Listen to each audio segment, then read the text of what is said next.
everybody. So, great financial numbers you saw. Low inflation, very low inflation. Prices are down, way down.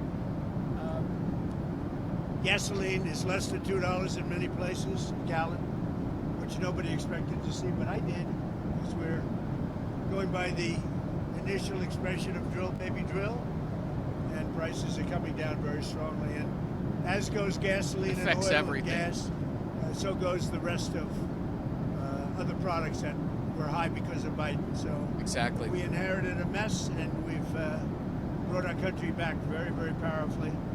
Crime numbers are way down, despite the fact that they let in 25 million people, many of whom should not have been allowed into our country with their open border policy. But it's the country's doing very well. Any questions? What are you expecting from these Iran talks in Geneva tomorrow? So I'll be involved in those talks indirectly, and they'll be very important. We'll see what can happen. It's been typically, Iran's a very tough negotiator. They're good negotiators, or bad negotiators. I would say they're bad negotiators, because we could have had a deal instead of sending the B-2s in to knock out their nuclear potential, and we had to send the B-2s. I hope they're going to be more reasonable. They want to make a deal. Have you been told that a deal is next to impossible? No, I think they want to make a deal. They'll make it work. I don't think they want the consequences of not making a deal. They want to make a deal. Are you going to sit down with Democrats this week on DHS funding, sir? I will, but we have to protect our law enforcement. They've done a great job. I just got finished saying that we have the best crime numbers we've had in many years, and on murders, 125 years, and that's despite a lot of people that shouldn't have been let into our country coming into our country, criminals, many, many criminals, but we've taken out tens of thousands of people, brought them back to their countries. Many of the criminals that were brought in, allowed to come in, have been removed. So we're okay. But to have the best crime numbers, which aren't made by me, these are made by people that do that, many left-leaning. We have the best murder numbers. Horrible thing to say, but we have the best murder numbers since 1900. Wow. That's before my father was born. 125 years, think of it. The best crime numbers since 1900. And that really is a factor of back in the blue really and forcing our laws. Are there any demands everything Democrats are making that Joe you're Biden okay and with Kamala Harris weren't? Well, I don't like some of the things they're asking for. We're going to protect law enforcement. We're going to protect ICE. They're part of the whole system that is working. In Washington, D.C. now is considered a very safe city. When I took over, it was a city that we were losing 2-3 people a week. Over 100 people a year were being murdered in Washington. Now it's considered a very safe city. Yeah. And we did that. I did it over a fairly short period of time, too. On DHS, did it weeks. Recent news reports have discussed the widespread belief that Kristi Noem and Corey Lewandowski are in a personal relationship. Is that a bad look? Recent news reports have discussed the possibility that Kristi Noem and Corey Lewandowski are in a close personal relationship. Is that a bad look, and do you think she'll be in the job much longer? I don't know about that. I mean, I haven't heard that. But, I'll find out about it, but I have not heard it. Do you think that will you give your State of the Union speech if we're still in a shutdown next week? Well, I think I would. Yeah. Wouldn't bother me. I would give it. How are the negotiations going? With what? Which one? We have a lot of No, negotiations. with the government shutdown. This is a Democrat shutdown. This has nothing to do with That's exactly right. This is a Democrat shutdown. They're upset that the crime numbers are so good. They're very unhappy that the crime numbers are so good. And that's the irony of it, right? What's good for America, they're going to fight this.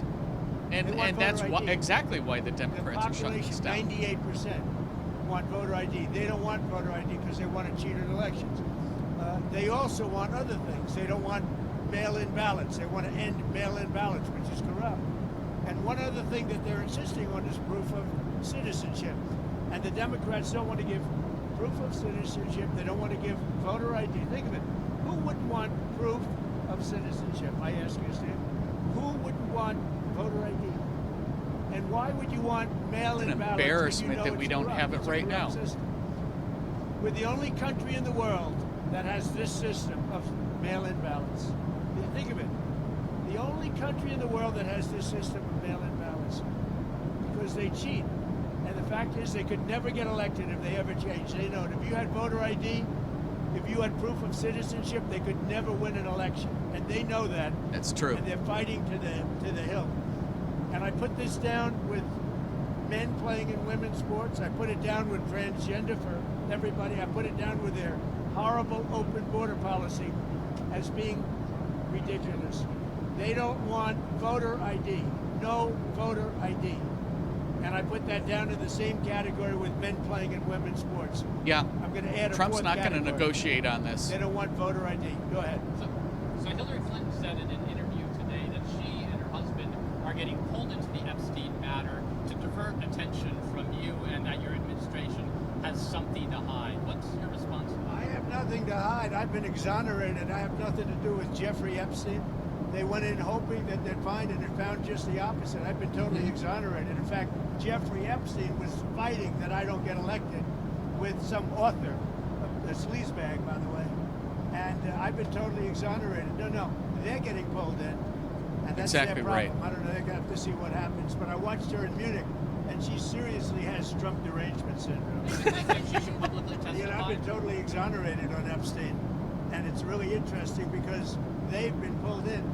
Think of it. They've been pulled in. Clinton and many other Democrats have been pulled in, yeah. The USS Gerald Ford, which is sprinting from the Caribbean to the Middle East, is about to hit its 8-month deployment mark. Usually they're deployed for about 6 months or so. Is there any concern that U.S. carriers are being stretched too thin? I'll answer the question later. Mr. President, you're warning Cuba to make a deal. What does that deal look like? What do you want them to Make do? a deal. Cuba is right now a failed nation. Yeah. They don't even have jet fuel to get for airplanes to take off. They're clogging up their runway. We're talking to Cuba right now. I have Marco Rubio talking to Cuba right now, and they should absolutely make a deal. because And Marco it's a Rubio's doing it's really everything. a humanitarian threat. And we have a lot of great Cuban Americans, and they're going to be very happy when they're going to be able to go back and say hello to their relatives and do things that they should have been allowed to good. do for a long time. I'm very It's time to interested fix in it. the people that are here that were treated so badly by Castro and the Cuban authorities. They have been treated horribly. So we'll see how it all turns out. But Cuba and us, we are talking. Good. In the meantime, there's an embargo. There's no oil. There's no money. There's no anything. If a deal isn't made, would you consider an operation like the one in Venezuela? I don't want to answer that. Why would I answer that? If I was, it wouldn't be a very tough operation, as you can figure. But I don't think that'll be necessary. Mr. President, Marco Rubio received really positive reviews in Munich. Is He's there got very good is there a reviews. scenario in which you would support him at the top of the ticket in 28? Something I don't have to worry about now. I've got 3 years to go. So it's something I don't have to worry. JD's fantastic and Marco's, they're both fantastic. I think really, and I think Marco did a great job. They're going to be the top of the ticket for President Xi, 28. in your There's no talk with doubt. him recently, it warned about sending more weapons to Taiwan. What was your response to him? Are you going to send more weapons to Taiwan? I have a response. I'm talking to him about it. We had a good conversation, and we'll make a determination pretty soon. Tell us about your trip We have a to very good relationship. I mean, with look at this. President Trump is Xi. answering I'll be going, I questions guess, in totally April. unrelated to each Tell us other, about just your left trip and to right. Rome, Georgia, Did you on ever see Thursday, Joe your trip Biden to do Marjorie this? Taylor Greene's old district. Ever? Well, we have a lot of people that want to take Marjorie Taylor Greene's place, and many candidates, and I have to choose one. And they say whoever I endorse is going to win, but we have a lot of good candidates who want to take her place. So your Board of Peace meets for the first time this week. You said it could be the most consequential international organization ever. That's a high bar. What do you want for this first meeting? Well, I think it can be. We're going to have all world leaders. They're putting up tremendous amounts of money, and I think it's going to go far beyond Gaza. I think it'll be peace all over the world. And we're working in conjunction with the United Nations. Look, the United Nations is there. They haven't lived up to potential.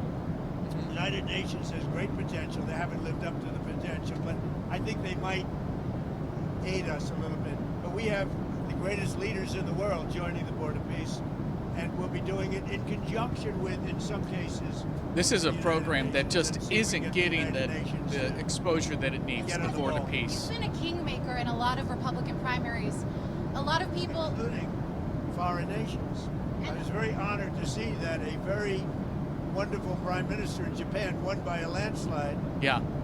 I think she was going to win, but she won by just about the biggest vote ever in Japan, and she attributed my endorsement for that, and that's very good because We have a great relationship with her and Japan. A lot of Republicans in D.C. are asking you to endorse John Cornyn, but you haven't yet. Is there a chance you wouldn't endorse Paxton, and why haven't you endorsed Cornyn? I just haven't made a decision on that race yet. It's got a ways to go, and I haven't. He's a good man. John is a good. I like all three of them, actually. I like all three. Those are the toughest races. They've all supported me. They're all good, and you're supposed to pick one. So we'll see what happens. But we got to put our support name all behind three. Paxton. Involved in the He's rift awesome. between UAE and Saudi Arabia? No, I'm not. I would be. What do you think of that? I would be. Well, I could settle it very easily. But they have they do indeed have a rift, and we can get it settled very easily. I settle wars. I settle a lot of rifts between countries. You've been noticing, right? That's an easy one to settle. On Venezuela, Nancy Rodriguez last week said that Nicolas Maduro is still a legitimate president and is innocent. I know you said the relationship is a 10, but I'm curious what's your I thoughts think we have on a that? great relationship. I think she probably has to say that. I think politically maybe she has to say that. But the relationship with Venezuela, she's doing a very good job. And I fully understand that statement. In Gaza, You're going to have Ukraine talks tomorrow as well in Geneva with Witkoff and Jared Kushner. Yeah. What are you expecting there? Is there Well, any- in big talks, it's going to be very easy. I mean, look, so far, Ukraine better come to the table fast. That's all I'm telling you. We are in a position, we want them to come. And by the way, I watched AOC answering questions in Munich. This was not a good look for the United States. I watched Gavin Newsom answering questions in Munich, and this was a bad look for our country. This was a bad. These two people are incompetent, and at least Hillary's competent. She's just Trump deranged. She was so deranged. She is an angry woman. But I watched the other two speaking and answering basic questions. Look, Gavin has destroyed California. And AOC, I never heard her speak very much. And they started answering questions. She had no idea what was happening. She disaster. had no idea how to answer, very important questions concerning the world. But she can't answer questions concerning New York Honestly, City. AOC just Because took New York herself out City of the is- ticket in got some 28. problems. now that There's Gaza's no entering doubt. phase 2, should Israel lift its ban on foreign journalists being allowed into Gaza? We'll be lifting a lot of bans pretty soon. I think you're going to see everything opening up. Gaza, look, we have peace in the Middle East. Now, you have some flames here and there, but we essentially have peace in the Middle East. And that happened primarily when we did the B-2 attack on the potential nuclear power. They would have had a nuclear weapon within 1 month. If that happened, it would have been a whole different deal. Okay, thank you very much, One more everybody. thing, so the $5 billion that you announced yesterday for the Board of Peace, is that a down payment, or are you expecting more? We want to help people. That's peanuts compared to the kind of money that has been spent in the Middle East by Bush, by Obama, by all of these people, by Biden. I mean, the money he spent. But the money he spent, that's such a small amount of money by comparison. But we want to make it successful. I think it has the chance to be the most consequential board ever assembled of any kind. How was golf with Ron DeSantis? Great. We had a great time. We had Ron and a couple of other people. Two great coaches, as you know. The two greatest coaches, I would say, certainly in college football. And we had a good time playing golf. Thank you very much. Who won? I didn't get to play today because I'm working on other things, very important things, much more important than golf. Thank you very much. Melania for Valentine's, Mr. President? She's on the plane. Melania's on the plane. We have a movie star on the plane. Did you have any Valentine's Day plans with her? And I what? Did you do anything for Valentine's with her? Did you give her flowers? I better not tell you that. Goodbye, everybody. That's the toughest question. No, she's very, I'm proud of the fact, her movie's so successful. It's a tremendous hit. And she does a good job. She does a very consequential work. I think you're going to see in the end that she's going to go down as one of the truly great first ladies. When you see what she's doing with Russia, Ukraine, and so many of the other things she's doing, she's done a good job. She works very hard.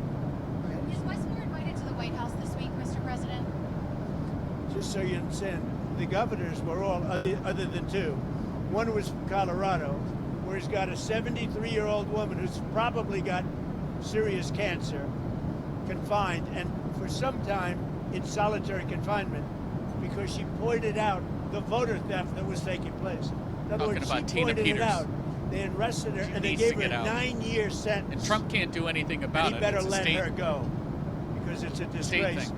And the other guy's just a bad governor. He's not doing a good job. Wes Moore, he's doing a terrible job. he's not And you invited. can see that. Well, I didn't invite those two. If the rest of them don't want to show up, that's okay. I hear they're coming, a lot of them. The White House is a great place to be. But no, I don't like the job that Wes Moore's doing. I don't like the job he's doing at the bridge. I don't like the fact that he did that horrible, with the pipes and the Potomac. And he's not doing the job. They got to do it. And I'm going to have to get the federal government involved in getting it fixed, because he can't fix anything. Thank you very much.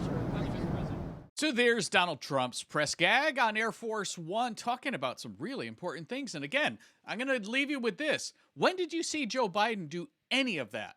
Any of that, right?